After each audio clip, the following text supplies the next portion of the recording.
నమస్తే అండి. నేను doctor Kiran Lakkireddy, senior interventional cardiologist, Onus heart institute, Onus robotic hospital, Champapet, Hyderabad. So heart అటాక్లో ఉన్న ట్రీట్మెంట్స్ ఏంటివి, ముఖ్యంగా ఎటువంటి ట్రీట్మెంట్స్ ఉన్నాయి, ఏవి ఎంత ఎక్కువగా మనకి పని చేస్తాయని తెలుసుకుందాం.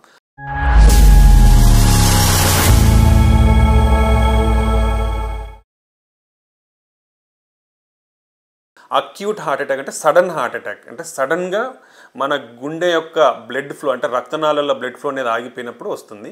సో దీనికి ముఖ్యంగా 2 రకాల ట్రీట్మెంట్స్ ఉన్నాయి. ఒకటి primary percutaneous transluminal coronary angioplasty అంటాం, అంటే కొరనరీ స్టంటింగ్.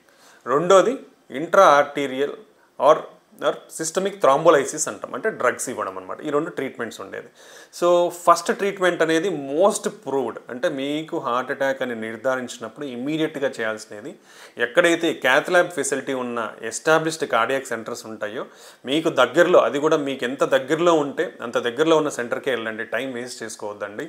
సో అక్కడికి వెళ్ళి ఇమీడియట్గా యాంజియోగ్రామ్ చేయించుకోండి. ఎందుకంటే మీరు రీచ్ అయ్యే లోపల చాలా కూడా జరగచ్చు, బీపీ పడిపోవచ్చు, హార్ట్ రేట్ పడిపోవచ్చు, మీకు ఆయాసం అనేది ఇంకా ఎక్కువ కావచ్చు. కాబట్టి మీ లైఫ్ అనేది డేంజర్ ఉంటుంది. కాబట్టి సడన్ హార్ట్ అటాక్లో ఎంత దగ్గరలో మీకు, మీ ఇంటి ఏ దగ్గరలో అయితే క్యాత్ ల్యాబ్ ఫెసిలిటీ ఉన్న హాస్పిటల్స్ ఉన్నాయో, మీరు నమ్మదగిన హాస్పిటల్స్, కార్డియాక్ ఫెసిలిటీ ఉన్న హాస్పిటల్స్, ఆ హాస్పిటల్కి వెళ్ళండి, అక్కడ ఇమీడియట్గా యాంజియోగ్రామ్ చేయించుకోండి.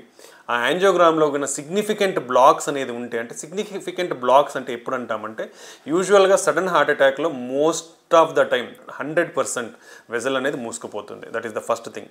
లేదా మీకు మోర్ దెన్ 80% నారోయింగ్ అంటాం, అంటే ఒక ట్యూబ్ ఇది తీసుకుంటే 80% మూసుకుపోవడం, అంటే మోర్ దెన్ 80% మూసుకుపోతే అది సిగ్నిఫికెంట్. దానివల్ల డెఫినెట్లీ మీకు ఈ హార్ట్ అటాక్ వచ్చే అవకాశం ఉంటుంది. కాబట్టి అలా కంప్లీట్గా మూసుకుపోయినా, లేదా ఈ మోర్ దెన్ 80% మూసుకుపోయినా దానికి ఇమీడియట్గా స్టంటింగ్ అనేది చేయించుకోవాల్సిన అవసరం ఉంటుంది. దాని ద్వారా మీ ప్రాణాలు కాపాడుకోవచ్చు, ప్లస్ మీ long term muscle, heart muscle అనేది కూడా వీక్ కాకుండా మీరు కాపాడుకోవచ్చు. ఇది ఫస్ట్ ట్రీట్మెంట్. సెకండ్ ట్రీట్మెంట్ అంటే ఎలాంటి సినారియోస్ అంటే, ఇప్పుడు మనకి చిన్న చిన్న టౌన్స్ కానివ్వండి, ఎక్కడైతే హార్ట్ స్పెషలైజేషన్ ఫెసిలిటీస్ లేవో, కార్డియాక్ క్యాత్ ల్యాబ్ ఫెసిలిటీస్ లేవో, వాళ్ళు ఆ ఫెసిలిటీస్కి వెళ్ళడానికి టైం పడుతుంది. అంటే మేబీ 1 అవర్ పట్టచ్చు, 2 అవర్ పట్టచ్చు, అది చెప్పలేము. బికాజ్ ఆఫ్ డయాగ్నోసిస్ డిలే అవ్వడం కానీ, లేదా మనం ట్రావెల్ టైం ఉండడం కానీ, ఇలా ఉండే అవకాశం ఉండొచ్చు. అలాంటి సినారియోస్లో సో మీకు దగ్గరలో ఉన్న గవర్నమెంట్ హాస్పిటల్స్ కానివ్వండి, లేదంటే ప్రైవేట్ హాస్పిటల్స్లో జనరల్ ఫిజిషియన్స్ కానివ్వండి, ఆర్ ఎలిజిబుల్ డాక్టర్స్ ఎవరైతే ఈ సిస్టమిక్ థ్రాంబోలైసిస్, అంటే మీరు క్యాత్ ల్యాబ్ ఫెసిలిటీస్కి రీచ్ అయ్యే time more than 120 minutes, 2 hours కంటే ఎక్కువ పడుతుందో, అలాంటి సినారియోలో మనం ఈ డ్రగ్స్ అనేది ఇవ్వచ్చు.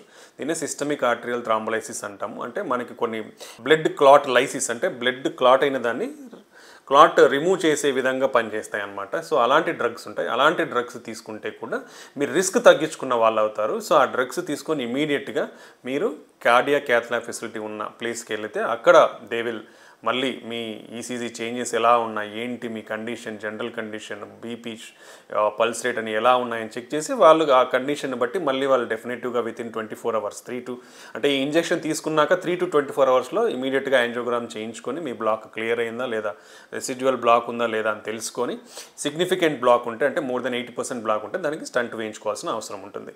సో సడన్ హార్ట్ అటాక్లో మనకున్న ట్రీట్మెంట్ ఆప్షన్స్ ఈ 2. ఒకటి ప్రైమరీ పీటీసీఏ అంటాం, దాని ప్రైమరీ కొరనరీ స్టంటింగ్, అంటే కొరనరీ యాంజియోగ్రామ్ ప్లస్ స్టంటింగ్ అంటాం. సెకండ్ ది సిస్టమిక్ థ్రాంబోలైసిస్ అంటాం. సో ఈ 2 ఆప్షన్స్ ఉంటాయి. సో ఇవి మీ ఫెసిలిటీస్, మీ ఉండే ఏరియాలో ఉండే ఫెసిలిటీస్ని బట్టి మీరు దానికి దగ్గరలో ఏదైతే బెస్ట్ ట్రీట్మెంట్ మీకు తీసుకోగలరో అలాంటి ఫెసిలిటీస్ ఉన్న హాస్పిటల్స్కి మీరు వెళ్ళి మీ ప్రాణాలను కాపాడుకుంటారు అనేది మేము భావిస్తున్నాం. థ్యాంక్ యూ అండి. Thank you very much. Any doubts మీరు ఓనస్ హార్ట్ ఇన్స్టిట్యూట్ని సంప్రదించవచ్చు. థ్యాంక్ యూ అండి.